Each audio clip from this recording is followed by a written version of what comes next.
जय माता दी। नवरात्रि कन्याओं को समर्पित है। कन्या पूजन करने से हमारे अगले पिछले पाप, राहुल दोष, पितृ दोष, काल सर्प दोष, गरीबी का दोष और हमारी समस्त पीड़ा दूर होती है। दुख दर्द दूर होते हैं, हर कष्ट दूर होते हैं, गृह क्लेश हमारे जीवन से हमेशा के लिए दूर हो जाते हैं। पितृदोष मनुष्य के ऊपर एक बार लग जाए तो वह घर नष्ट हो जाता है। मृत्यु घर में होती रहती है तो पितृदोष भी यहाँ पर दूर हो जाता है। हृदय को सुकून मिलता है, घर में खुशियां आती हैं तथा अकाल मृत्यु घर में कभी नहीं होती।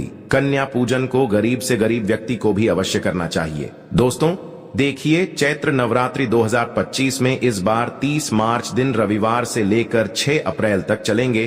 कन्या पूजन 2025 में चैत्र नवरात्रि में कब करना है, आइए अब वह भी आपको बता देते हैं। आपको बता दे 4 अप्रैल दिन शुक्रवार को सप्तमी तिथि मनाई जाएगी। कई लोग सप्तमी में भी कन्या पूजन करते हैं और चैत्र नवरात्रि की अष्टमी 5 अप्रैल दिन शनिवार को मनाई जाएगी। और जबकि रामनवमी या नवमी 6 अप्रैल को है, आप चाहे तो अष्टमी और नवमी इन दोनों तिथियों में कन्या पूजन कर सकते हैं। सर्वश्रेष्ठ और उत्तम होता है। ऐसे में आप अष्टमी और नवमी में इन दोनों समय में कन्या पूजन हर हाल में अवश्य ही कर देना। शास्त्रों में 9 दिनों के नवरात्रि को बहुत ही शुभ और मंगलकारी माना जाता है और वहीं 8 दिनों के नवरात्रि को अच्छा नहीं माना जाता। ऐसे में 10 दिनों के नवरात्रि बहुत ही शुभ माने गए हैं। शास्त्रों के अनुसार नवरात्रि के दिनों में माता रानी का पूजन करने से, कन्या पूजन करने से मां अभय वरदान प्रदान करती हैं। कुंडली में जो कष्ट होते हैं उन्हें ठीक कर देती है। श्रीधर की तरह ही सच्चे हृदय वाले व्यक्ति के सभी कष्टों का निवारण मां शीघ्र ही करती है। मां की उपासना से विनम्रता का विकास होता है। सभी कष्ट, दरिद्रता, दुख, कष्ट नष्ट हो जाते हैं। नवरात्रि में माता रानी का व्रत और पूजन किया जाता है, लेकिन नवरात्रि के दौरान सबसे ज्यादा महत्व होता है कन्या पूजन का। दोस्तों, कन्या रानी जो होती हैं, फूल की पंखुड़ियों की तरह नाजुक होती हैं। कन्या पूजन सर्वोप्रिय है, श्रेष्ठ है। कन्या के रूप में स्वयं जगदम्बा देवी, माता वैष्णो, 9 देवियां अर्थात समस्त ब्रह्मांड इनके शरीर के कण कण में वास करते हैं। बहुत कम लोग जानते हैं 33 कोटि देवी देवताओं का वास होता है। कन्याओं के मस्तक पर कन्या चाहें छोटी हो चाहें बड़ी हो, वह सदैव पूजनीय है, मां के समान मानी जाती है। दोस्तों, माना जाता है व्रत और उपासना से माता रानी इतना प्रसन्न नहीं होती है जितना कि कन्या पूजन से होती है। नवरात्रि में छोटी छोटी कन्याओं को माता रानी का स्वरूप माना जाता है। कन्याओं को भोग लगाया जाता है, उन्हें प्रसन्न किया जाता है और बदले में आशीर्वाद मांगा जाता है। कन्याओं को प्रसन्न करने के लिए गिफ्ट आदि उपहार वगैरह दिए जाते हैं। माना जाता है अगर कन्याओं को कोई भेंट दी जाए और वो उसे खुशी खुशी स्वीकार कर ले तो इसका मतलब है माता रानी अर्थात माता वैष्णो ने वो भेंट स्वीकार कर ली। जिन पर कन्याएं प्रसन्न होती हैं तो समझो उन्हें माता रानी का आशीर्वाद मिल गया और माता रानी की कृपा से उन्हें मुंह मांगा वरदान प्राप्त होता है। कन्या पूजन कोई मामूली पूजन नहीं होता। समस्त ब्रह्मांड में जो पूजा होती है उनसे बढ़कर कन्या पूजन को माना जाता है। 10 बार गंगा स्नान करने से और 100 बार यज्ञ करने से तथा 1000 बार यात्रा करने से जो पुण्य मिलता है वह मात्र एक बार कन्या पूजन करने से करोड़ों गुना भक्त को मिल जाता है, प्राप्त हो जाता है। दोस्तों, इसीलिए कहा जाता है कि कन्याओं को सताना नहीं चाहिए, इससे समस्त ब्रह्मांड हिल जाता है। कन्याओं की जितनी सेवा की जाए कम ही होती है। कन्याएं कोई मामूली नहीं होती। कन्या के रूप में स्वयं उनके मस्तक पर विराजमान होकर स्वयं देवी चलकर आपके घर तक आती हैं। नवरात्रि में 2 साल से लेकर 10 साल तक की कन्या का पूजन होना चाहिए। अष्टमी अथवा नवमी को कन्याओं के पैर धोकर भोजन कराना, उपहार आदि देना श्रेष्ठ माना जाता है, दुर्लभ माना जाता है। ऐसा मौका कभी हाथों से नहीं जाने देना चाहिए। इस दिन जितना ज्यादा हो सके कन्याओं को हाथ पकड़कर, पैर पकड़कर अपने घर तक लेकर आएं। दोस्तों, वीडियो में आगे बढ़ने से पहले आप अपनी राशि भी कमेंट बॉक्स में जरूर डाल दीजिएगा। यदि हमारे पास कोई उपाय होगा तो वह आकर हम आपके कमेंट के रिप्लाई में बता देंगे। कोई भी राशि के अनुसार अगर उपाय करता है तो माता वैष्णो बड़ी प्रसन्न होती है और ऐश्वर्य धन प्रदान करती है, मालामाल बना देती है। इसीलिए राशि कमेंट में जरूर छोड़ें और हाँ, माता को एक लाइक जरूर करें। लाइक करने में कंजूसी ना करें। दोस्तों, कैसे करें? कन्याओं का स्वागत।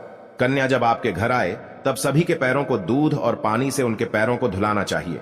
खासकर मर्दों को कन्याओं के पर आवश्यक धोने चाहिए, इससे मैया वैष्णो प्रसन्न होती हैं। दोस्तों, फिर उसके बाद कन्याओं को किसी साफ जगह पर जमीन पर कपड़ा बिछाकर बैठाना चाहिए।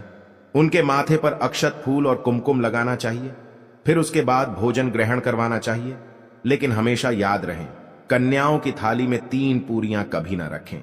इसे शुभ नहीं, घोर अशुभ माना जाता है। 3 पूरियां तथा 3 रोटियां मरने वाले व्यक्ति के लिए निकाली जाती हैं और जेल में कैदियों के लिए दी जाती हैं। ऐसे में कन्याओं को उनकी थाली में 3 पूरी कभी ना दें, लेकिन 1-2 करके पूरियां दे सकते हैं। इससे 3 संख्या बढ़ जाती है और दोष भी नहीं लगता। दोस्तों, कन्याओं को खाना खिलाने के बाद अंतिम में कन्याओं के सर पर लाल चुनरी उड़ाना चाहिए और भोजन में आपको खीर, पूरी, हलवा, चना तथा आलू की सब्जी, छोले वगैरह की सब्जी खिलानी चाहिए। पनीर आदि भी खिलाया जा सकता है। वैसे माता रानी का प्रिय भोजन खीर, हलवा, पूरी और छोले आदि ही हैं। लेकिन भूल से भी लहसुन और प्याज का इस्तेमाल कभी ना करें, अन्यथा अनर्थ हो जाएगा। अक्सर कई लोग कन्याओं को कुरकुरे का पैकेट, चिप्स वगैरह का पैकेट खिलते हैं, जो कि घोर अनर्थ माना जाता है, क्योंकि इसमें लहसुन, प्याज का इस्तेमाल होता है, जिसके कारण आपका व्रत खंडित हो सकता है। मां दुर्गा क्रोधित हो सकती हैं। जहां आपने 9 दिनों तक लहसुन प्याज का परहेज किया, लेकिन आपकी एक गलती पूरे व्रत को खंडित कर सकती है।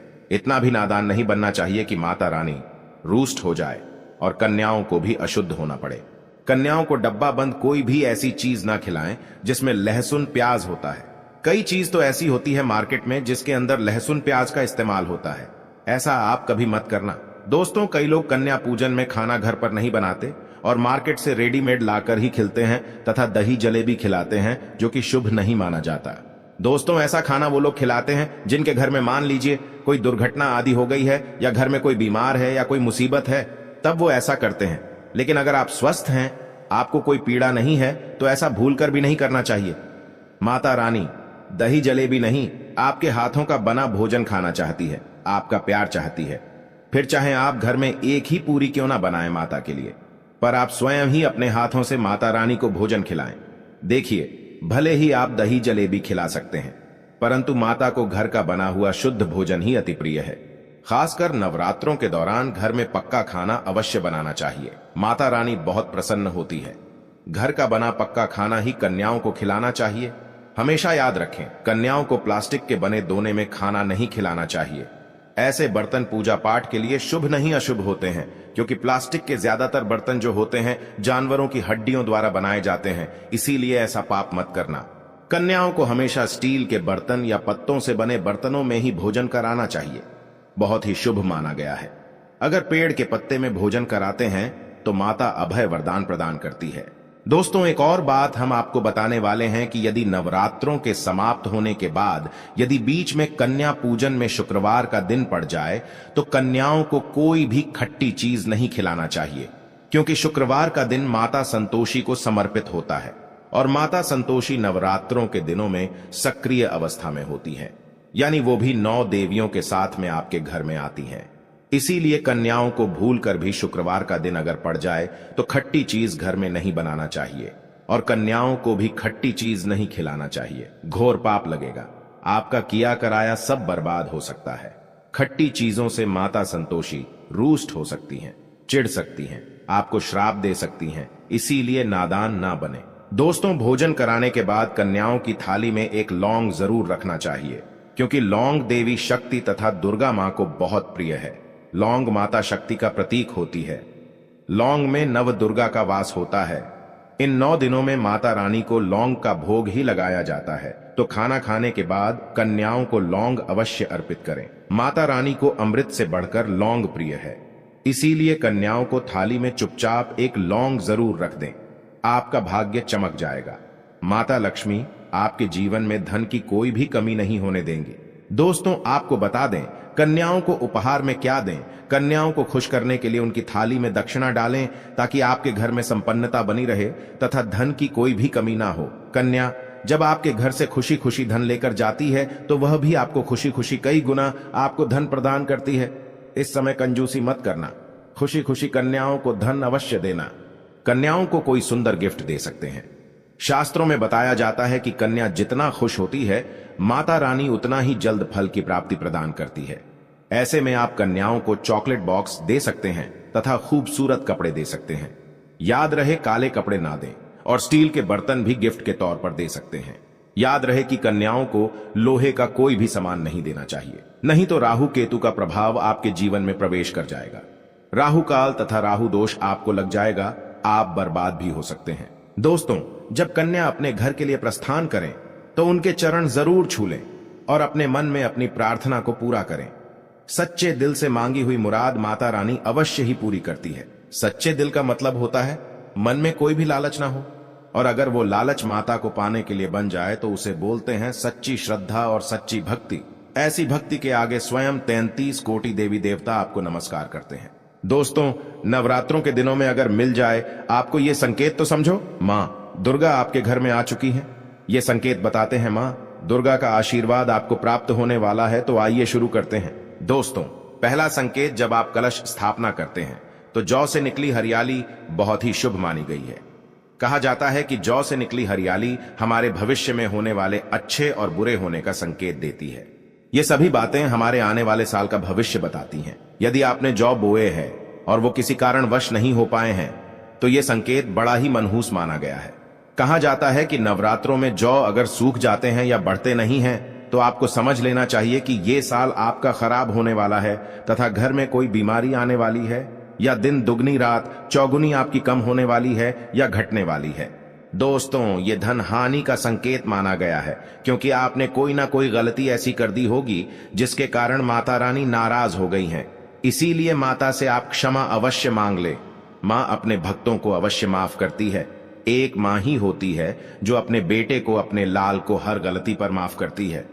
लेकिन ऐसा बेटा किस काम का जो माँ से माफी ना मांगे। इसीलिए माता रानी से अपनी गलती की माफी अवश्य मांग लें। मैया वैष्णो अपने भक्तों को कभी निराश ही नहीं करती, बल्कि उन्हें धन धान्य से और खुशियों से परिपूर्ण बना देती है। और दोस्तों, यदि जौ हरे भरे हो जाते हैं तो ये शुभ संकेत होता है। इससे आने वाले समय में आपको बहुत ज्यादा ही धन लाभ होगा। माना जाता है कि 1 रुपए का सिक्का या चांदी का कोई भी सिक्का जौ के बीचों बीच में अगर मिट्टी में दबा दिया जाए तो घर में सुख समृद्धि आती है। माता लक्ष्मी दौड़ी दौड़ी चली आती है। जौ के अंदर हमेशा 1 रुपए का सिक्का अवश्य डालना चाहिए। जौ को खाली नहीं रखना चाहिए, उसमें धन वगैरह अवश्य डालना चाहिए। इससे माता का आशीर्वाद सदैव परिवार पर बना रहता है और जीवन में कोई भी संकट नहीं आता। खाली जौ मतलब धन भी खाली, खुशियां भी खाली ही मिलेंगी। दोस्तों, नंबर 2, यदि आपकी नींद नवरात्रों के दौरान सुबह 4 बजे के आसपास खुलती है तो इसे बड़ा ही शुभ संकेत माना जाता है, क्योंकि ये समय ब्रह्म मुहूर्त कहलाता है। इस समय देवी शक्ति अपने सच्चे भक्तों को ही जागती है। इस समय उठाना मतलब माता की कृपा प्राप्त करने के बराबर माना गया है। ये संकेत बताते हैं कि माता की सच्ची भक्ति का प्रभाव आपके ऊपर हो चुका है और माता रानी आपको जल्दी ही कोई खुशखबरी देने वाली है। मां आपकी सच्ची भक्ति से बहुत खुश हैं। दोस्तों, नंबर 3, यदि नवरात्रि में आपका मन प्रसन्न होने लगे, पूजा पाठ में आपका मन लगने लगे, पूजा करते समय मन का शांत होना यह दर्शाता है कि आपको बहुत जल्द मां की कृपा प्राप्त होने वाली है। माता रानी आपकी भक्ति से बहुत खुश हैं। आपकी भक्ति माता रानी को आनंद दे रही है। ऐसे व्यक्ति को समझ जाना चाहिए कि उसके जीवन में अब अच्छा समय आने वाला है। दोस्तों, नंबर 4, नवरात्रों के दौरान अगर मां के गले से फूल गिर जाए तथा जौ के हरे भरे पत्ते अगर बिन हवा के हिल जाएं तो इसे अति उत्तम माना गया है। यह संकेत बताता है कि माता रानी का आगमन आपके घर में अस्थायी रूप से हो चुका है। आपको माता लक्ष्मी की कृपा प्राप्त होने वाली है। ये संकेत कुछ खास लोगों को ही दिखाई देते हैं। माना जाता है कि पूजा करते समय अगर धुआं अधिक बढ़ जाए तो इससे यह पता चलता है कि आपके घर से गरीबी हमेशा हमेशा के लिए जाने वाली है। भूत प्रेत आत्माएं अब आपके घर से हमेशा के लिए जाने वाले हैं। पूजा करते समय धुएं का अधिक होना बहुत ही शुभ और मंगलकारी माना गया है। ये संकेत भविष्य में अच्छे परिणाम को दर्शाते हैं। दोस्तों, नंबर 5, द्वार पर गाय का आना। वेदों में बताया जाता है कि नवरात्रि के दौरान गाय माता का घर में आना बड़ा ही शुभ संकेत माना गया है। नवरात्रि में द्वार पर गाय का आना अत्यंत शुभ है। यदि आपके भी द्वार पर गाय आती है तो गाय के माथे पर कुमकुम लगाना ना भूले तथा गाय को रोटी जरूर खिलाएं। इससे मां दुर्गा अत्यंत प्रसन्न होंगी और आपकी झोली खुशियों से भर देंगी। द्वार पर गाय का बार बार आना भी जीवन में आने वाले अच्छे संकेतों की ओर इशारा करता है। दोस्तों, नंबर 6, सपने में शेर का दिखाई देना। अगर आपके सपनों में मां दुर्गा दिखाई देती है, अर्थात कोई भी देवी अगर आपके सपनों में दिखाई देती है तो बड़ा ही शुभ माना गया है। नवरात्रों के पावन अवसर पर माता के दर्शन किसी खास भक्तों को ही होते हैं। ये सपने कभी किसी को शेयर मत करना। यदि माता की सवारी तथा शेर रात्रि में सपने में बार बार दिखाई देता है तो मां दुर्गा आपसे प्रसन्न है। ये संकेत बताते हैं कि जल्द ही आपकी कोई मनोकामना अवश्य पूर्ण होगी और आपके शत्रुओं का नाश हो जाएगा। शत्रु आपके नाम से ही थर-थर कांपने लगेगा।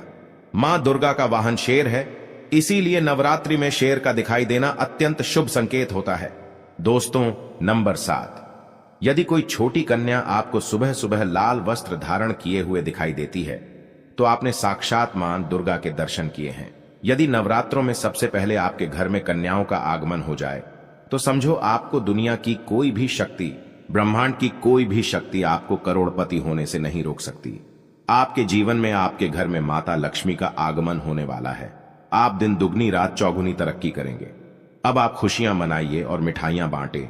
ऐसे में कन्याओं को भरपूर तरीके से खुश रखें और उनका आगमन दूध से चरण धुलाकर करें, कोई भी कंजूसी ना करें। दोस्तों, माता रानी आपको यह संकेत दे रही है कि अब आपका बुरा समय समाप्त हो चुका है। अब जीवन में सुख समृद्धि के द्वार खुल जाएंगे। दोस्तों, नंबर 8, घर पर उल्लू का आना। यदि मां लक्ष्मी का वाहन उल्लू नवरात्रि में आपके घर पर आकर बैठ जाए तो यह भी शुभ संकेत है। इसका अर्थ है कि मां लक्ष्मी का आपके घर में प्रवेश हो चुका है और आपकी आर्थिक स्थिति और मजबूत होगी। लेकिन याद रहे, उल्लू नवरात्रि और दीपावली पर आना ही शुभ माना जाता है। दोस्तों, नंबर 9, यदि ब्रह्म मुहूर्त के समय यानी सुबह के 4 बजे के आसपास घंटियों की आवाज सुनाई दे जाए या शंख की आवाज सुनाई दे जाए तथा कोई भजन सुनाई दे जाए तो बड़ा ही शुभ संकेत माना गया है। इससे यह पता चलता है कि माता रानी आपकी भक्ति से बहुत प्रसन्न है और आपके जीवन में सभी नकारात्मकता का नाश होने वाला है तथा माता लक्ष्मी की कृपा आपको प्राप्त होने वाली है। दोस्तों, नवरात्रों के दौरान घर में काली चींटियों का दिखाना, लंबी लंबी लाइन बनाकर मुंह में खाना ले जाते हुए चींटियों को देखना अच्छा संकेत माना गया है। और यदि मंदिर में पूजा करते समय कोई छिपकली आदि दिखाई दे जाए या मंदिर के स्थान की ओर छिपकली चली जाए तो बड़ा ही शुभ संकेत माना गया है। इससे यह पता चलता है कि आपको माता लक्ष्मी की कृपा प्राप्त होने वाली है, मां का आशीर्वाद आपको मिलने वाला है। नवरात्रों के दौरान मंदिर में छिपकली का दिखना बहुत ही शुभ संकेत माना गया है। आपकी भक्ति का फल आपको शीघ्र ही मिलने वाला है।